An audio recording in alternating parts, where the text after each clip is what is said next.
আসসালামু আলাইকুম। আমি অ্যাডভোকেট ইমরান, নিয়মিত প্র্যাকটিস করছি ঢাকা জজ কোর্টে। আজকে আলোচনার বিষয় হচ্ছে নতুন ভূমি আইনে মামলা দায়ের এবং প্রতিকার, অর্থাৎ নতুন ভূমি আইনে মামলা কোন আদালতে দায়ের করবেন এবং প্রতিকার কি পাবেন প্রিয় দর্শক, এবং কত দিনের ভিতরে আপনি রেমেডি পাবেন। মামলা দায়ের শুরু হয়েছে, এখন মামলার কার্যক্রম কতটুকু চলমান রয়েছে সে বিষয় নিয়ে বাস্তবিক অভিজ্ঞতা থেকে বিস্তারিত এই ভিডিওতে আলোচনা করছি প্রিয় দর্শক। আপনারা যারা ভূমি সংক্রান্ত ভিডিও দেখে থাকেন নিয়মিত, অবশ্যই আপনাদের জন্য এই ভিডিওটি গুরুত্বপূর্ণ হতে চলেছে প্রিয় দর্শক। আমি এই চ্যানেলের মাধ্যমে নিয়মিত বিভিন্ন আইনি পরামর্শ দিয়ে থাকি। আপনার বিভিন্ন আপডেট পাওয়ার জন্য চ্যানেলটি সাবস্ক্রাইব করে সাথে থাকা বেল আইকনটি অন করে দিতে পারেন, এবং যারা ফেসবুক থেকে দেখছেন অবশ্যই চ্যানেলটি লাইক করে দিবেন এবং ফলো করে রাখবেন নিয়মিত আপডেট পাওয়ার জন্য। প্রিয় দর্শক, আপনারা সম্পত্তি নিয়ে মোটামুটি জর্জরিত হয়ে গিয়েছেন বিভিন্ন ঝামেলায়। ইতিমধ্যেই এই ঝামেলা মুক্তি দেওয়ার জন্য কিছু আইন তৈরি হয়েছে। তার ভিতরে নতুন ভূমি আইন এসছে। আপনারা ইতিমধ্যেই আমাদের মাধ্যমে জানতে পেরেছেন অনেক গুরুত্বপূর্ণ তথ্য। প্রিয় দর্শক, আপনারা তো জানলেন যে নতুন ভূমি আইন আপনার পাশ হয়েছে, মামলা নেওয়ার কার্যক্রমও শুরু হয়েছে। ইতিমধ্যে বিভিন্ন কোর্টে মামলা নিচ্ছে। মামলা নেওয়ার এখতিয়ারধীন কোর্ট হচ্ছে এডিএম কোর্ট, অর্থাৎ অ্যাডিশনাল ডিস্ট্রিক্ট কোর্ট। এই এডিএম কোর্টকে মানুষ ডিসি কোর্ট হিসেবেও চেনেন। আপনারা এই কোর্টে মামলা দায়ের করার জন্য আপনাদের যে পূর্ণাঙ্গ কাগজ রয়েছে, অর্থাৎ সিএস খতিয়ান থেকে সর্বশেষ রেকর্ড জরিপ পর্যন্ত যতগুলো খতিয়ান রয়েছে এবং আপনাদের দলিলের সাথে যতগুলো বায়া দলিল রয়েছে সবগুলো নিয়ে একত্র করে দেন আপনাদের কিন্তু মামলা দায়ের করতে হবে। প্রিয় দর্শক, এই মামলা দায়ের করার জন্য অবশ্যই একজন আইনজীবীর পরামর্শ নিয়ে করবেন, কারণ আপনি বাস্তবিকভাবে অনভিজ্ঞ। নিয়মিত আপনারা এই কাজগুলো করেন না বিদায় ভুল ত্রুটি হওয়ার সম্ভাবনা অনেক বেশি। তো সেই জন্য একজন অ্যাডভোকেটের পরামর্শ নিয়ে আপনারা এই ধরনের মামলা দায়ের করবেন। প্রিয় দর্শক, এই ধরনের মামলা যদি আপনি দায়ের করেন, আইন তথাকথিত বাস্তবিক অভিজ্ঞতা থেকে বলছি, অনেক সময় 3 মাসের কথা বলা হয়ে থাকলেও এই সময়টা দীর্ঘায়ু হতে পারে। প্রিয় দর্শক, ইতিমধ্যেই যে কোর্টে মামলা নিচ্ছে তার ভিতরে অন্যতম হচ্ছে ঢাকা এডিএম কোর্ট। প্রিয় দর্শক, যেহেতু আমি ঢাকা এডিএম কোর্টে নিয়মিত যাই এবং ঢাকা কোর্টে প্র্যাকটিস করি, সুতরাং প্র্যাকটিস যেহেতু আমার নিয়মিত, সেই জন্য আমি কিন্তু বিষয়টি জানি। গত 2 থেকে 3 সপ্তাহ আগে এডিএম কোর্টে কিছু মামলা দায়ের করা হয়েছে। আমাদের এই চ্যানেলের একটি ভিডিওতে সেটি আমরা বলেছি। প্রিয় দর্শক, সেই যে মামলা দায়ের করলাম সেই মামলার অর্ডার কিন্তু এখন পর্যন্ত হয়নি। আপনারা ধরে নেবেন যেদিনকে মামলা হবে সেদিনকেই মামলার অর্ডার হবে। সেটা আপনি ম্যাজিস্ট্রেট কোর্টে করেন, দেওয়ানি আদালতে করেন, অথবা আপনি দায়রা আদালতে করেন, যে মামলাই করেন না কেন, হোক সেটা সিভিল মামলা, হোক সেটা ক্রিমিনাল মামলা। কিন্তু এডিএম কোর্টে নতুন ভূমি আইনের যে কার্যক্রমটি শুরু হলো এবং মামলা নেওয়া যে শুরু হলো, কিন্তু এখন পর্যন্ত অর্ডার হয়নি, তার মানে ঢিলে হচ্ছে।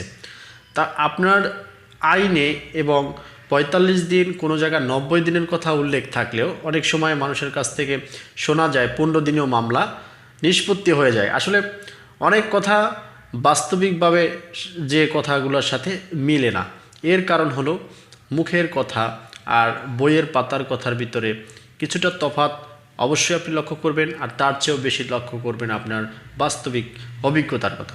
প্রিয় দর্শক, এডিএম কোর্টে আপনি যখন একটি মামলা দায়ের করবেন তখনই আপনার জবানবন্দি আকারে নেওয়া হবে এবং আপনার দলিলগুলো ঠিক রয়েছে কিনা, আপনার পর্চাগুলো ঠিক রয়েছে কিনা সেগুলো কিন্তু দেখবে। এগুলো দেখে তারপরে তারা কিন্তু একটি অর্ডার দিবে। এখন অর্ডারটা অনেক সময় ডিলে হয়, অনেক সময় একদিন লেট করে দেয়া যেতে পারে। কিন্তু এই এডিএম কোর্টে নতুন মামলার ক্ষেত্রে গড়িমসি হচ্ছে এবং দেখা যাচ্ছে 2-3 সপ্তাহ পরেও এখন পর্যন্ত অর্ডার হয়নি। তার মানে বোঝা যাচ্ছে এইটি 1 মাস বা এরও দীর্ঘ সময় লেগে যেতে পারে। প্রিয় দর্শক, এডিএম কোর্টের একটি মূলপদ্য বিষয় হচ্ছে, যখন আপনি একটি নতুন ভূমি আইনে মামলা দায়ের করবেন, মামলা দায়ের করার সময় অবশ্যই দেখবেন যে বিবাদী পলাতক আছে কিনা। প্রিয় দর্শক, রাজনৈতিক প্রেক্ষাপটে অনেক সময়ই দেখা যায় যে বিবাদী পলাতক থাকে। প্রিয় দর্শক, যদি আপনার এই মামলায় বিবাদী পলাতক থাকে তাহলে রেমেডি পাওয়ার সম্ভাবনা কিন্তু খুবই কম। কারণ হলো, যখন আপনার মামলায় বিবাদী না থাকবে তখন কিন্তু মামলাটি তদন্তে যাবে, যতদিন পর্যন্ত না ওই বিবাদীকে খুঁজে পাওয়া যাবে আপনি ততদিন পর্যন্ত রায় পাবেন না বা কোনো ধরনের রেমেডি পাবেন না। এই বিষয়টি কিন্তু মাথায় রাখবেন। আর যাদের ইতিমধ্যে বিবাদী আছেন অথবা আত্মীয় স্বজনের ভিতরে হয়তো কেউ আপনার জমিটি দখল করে রেখেছে, এখন সেই জমিটি উদ্ধারের জন্য আপনারা এই নতুন ভূমি আইনে এডিএম কোর্টে মামলা দায়ের করতে চাচ্ছেন, এডিএম কোর্ট যদি তদন্তের জন্য অথবা কোনো সমনের জন্য বিবাদীকে কোনো নোটিশ প্রদান করে এবং যদি বিবাদী উপস্থিত হয় বা হওয়ার সম্ভাবনা থাকে, তারাই কিন্তু ভূমি আইনে খুব ভালো একটি রেমেডি পাবেন। এটি হলো আমার তরফ থেকে সাজেশন। আপনারা এই বিষয়টি কিন্তু অবশ্যই মাথায় রাখবেন। আমি আরেকটু কথা বলতে চাই, রাজনৈতিক প্রেক্ষাপটে বর্তমানের যে সিচুয়েশন, আজকের এই সময় দাঁড়িয়ে এই সিচুয়েশন অনুযায়ী যদি আমি কথা বলি তাহলে আমার প্রথমেই বলতে হবে, যারা বিগত সরকারের আমলে ক্ষমতায় ছিলেন তারা যে 15-17 বছর ধরে যাদের জমিগুলো ভোগ করেছেন, 20 বছর ধরে জমিগুলো ভোগ করেছেন, তারা কিন্তু ইতিমধ্যে পলাতক রয়েছেন। তো যেটা দেখা যায় যে রেকর্ড জরিপ অনেক সময় অন্যের নামে হয়ে যায়।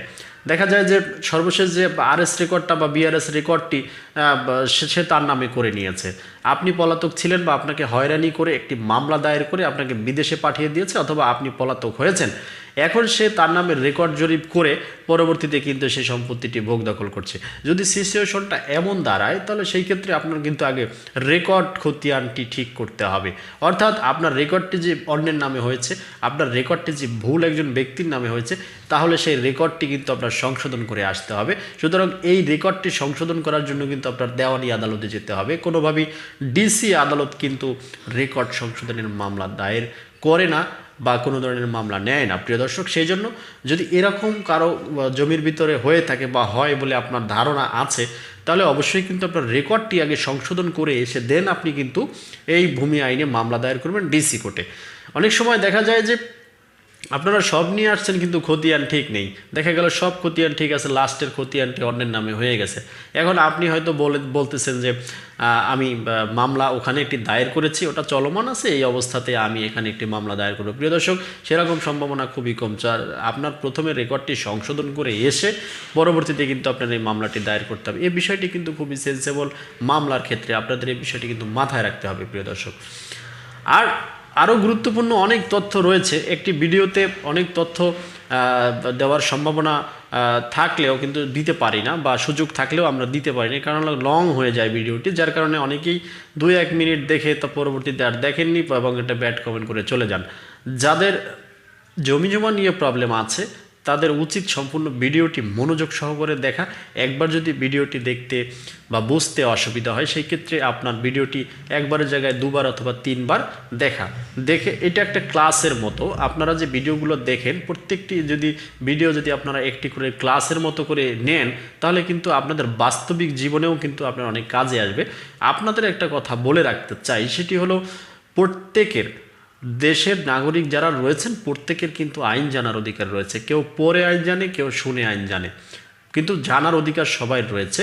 যাদের জমি জমা রয়েছে তাদের কথা তো বলাই বাহুল্য, তাদের তো অবশ্যই আইন জানতে হবে এবং নিত্য নতুন কি আপডেট আসছে সে বিষয়টি জানতে হবে। প্রিয় দর্শক, যদি নিত্য নতুন আপডেট যদি আপনি পেতে চান তাহলে অবশ্যই চ্যানেলটি সাবস্ক্রাইব করে সাথে থাকা বেল আইকনটি অন করে দিতে পারেন। আমাকে আপনাদের যদি প্রয়োজন হয় তাহলে অবশ্যই স্ক্রিনে দেওয়া নাম্বারে যোগাযোগ করতে পারেন। ভালো লাগলে আপনি লাইক কমেন্ট শেয়ার করতে পারেন। আর গুরুত্বপূর্ণ এই ভিডিওটি যদি আপনার ফ্রেন্ড সার্কেলকে জানাতে চান তাহলে অবশ্যই চ্যানেলটি সাবস্ক্রাইব করে সাথে থাকা বেল আইকনটি অন করে দিয়ে ভিডিওটি শেয়ার করে দেবেন। প্রিয় দর্শক, আপনার মূল্যবান মন্তব্যের অপেক্ষায় পরবর্তী ভিডিও দেখার আমন্ত্রণ রইল। সে পর্যন্ত সবাই ভালো থাকবেন, সুস্থ থাকবেন। আপনাদের সুস্বাস্থ্য কামনায় আমি অ্যাডভোকেট ইমরান। আল্লাহ হাফেজ, সালাম আলাইকুম।